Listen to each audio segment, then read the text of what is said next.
రోజు మినప్పిండి ఇడ్లీలు తిని బోర్ కొడుతుందా? అయితే ఈ రెసిపీ మీకోసమే. దీనికోసం నేను 1 కప్పు బొంబాయి రవ్వను తీసుకొని డ్రై రోస్ట్ చేసుకున్నాను.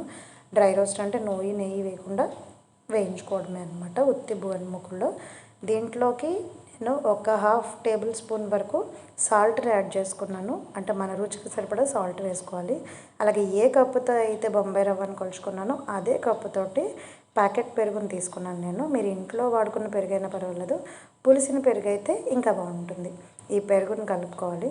సో ఈ పెరుగుని బాగా కలుపుకొని ఉండలు లేకుండా కలుపుకున్న తర్వాత మనకి ఆ బ్యాటర్ కన్సిస్టెన్సీ రావడం కోసం కొద్దిగా వాటర్ పోసుకుంటూ ఈ బ్యాటర్ని ఇడ్లీ మిశ్రమంలాగా తయారు చేసుకోవాలి. ఆ తర్వాత దీంట్లోకి ఒక పావు టీ స్పూన్ వరకు వంట సోడా వేసి కలుపుకోవాలి. అలా కలుపుకోవడం వల్ల ఏమవుతుందంటే దానిలో చిన్న బుడగలు ఏర్పడి ఇడ్లీ ఉబ్బుతుందనమాట. మన మినప్పిండి ఇడ్లీ ఎలా అయితే ఉబ్బుతుందో అలా ఉబ్బుతుంది. ఆ ఇడ్లీ టెక్స్చర్ రావడం కోసం ఈ వంట సోడాని యాడ్ చేస్తాం. ఇప్పుడు దీన్ని కనీసం 30 నిమిషాలు పక్కన పెట్టుకోవాలి. 3 గంటల వరకు పక్కన పెట్టుకోగలిగితే ఇంకా బాగుంటుంది. కనీసం 30 నిమిషాలు తర్వాత ఇది కొంచెం గట్టిపడుతుందండి. దీంట్లోకి మళ్ళీ మనం ఇంకొక పావు కప్పు కన్నా తక్కువే వాటర్ పోసుకొని బ్యాటర్ కన్సిస్టెన్సీని అడ్జస్ట్ చేసుకొని ఇలా ఇడ్లీ రేకులకి నూనె కానీ నెయ్యి కానీ రాసుకొని ఈ పిండి వేసుకొని ఆవిరి మీద ఉడకబెట్టుకోవడమే.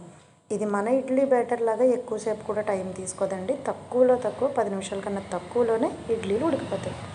ఇలా ఉడికిన ఇడ్లీలతోటి అల్లం చట్నీ కానీ శనగ చట్నీ కానీ లేదా మీకు ఇష్టమైన ఏ చట్నీతోటైనా మీరు మీ ఇంట్లో వారికి సర్వ్ చేసుకోవచ్చు. మరి ఇంకెందుకు ఆలస్యం, మన రెసిపీ కనుక మీకు నచ్చినట్లయితే వెంటనే ట్రై చేసి మీ ఫ్యామిలీ మెంబర్స్కి పెట్టేయండి. మరి ఎలా వచ్చిందో మీ ఫ్యామిలీ మెంబర్స్ మీకు ఇచ్చిన కాంప్లిమెంట్స్ని మన కామెంట్ సెషన్లో పోస్ట్ చేయండి. ఇంకా మన ఛానల్ని ఇప్పటివరకు ఎవరైనా సబ్స్క్రైబ్ చేసుకోకపోతే వెంటనే సబ్స్క్రైబ్ చేసుకొని మీ ఫ్రెండ్స్ అండ్ ఫ్యామిలీ మెంబర్స్కి షేర్ చేయడం మర్చిపోకండి. మరిన్ని వీడియోస్ మన ఛానల్లో అవైలబుల్గా ఉన్నాయి. ఒక్కసారి వాటన్నింటినీ లుక్ వేసి మీ ఒపీనియన్స్ని నాకు కామెంట్స్ రూపంలో తెలియచేయండి. Thank you for watching.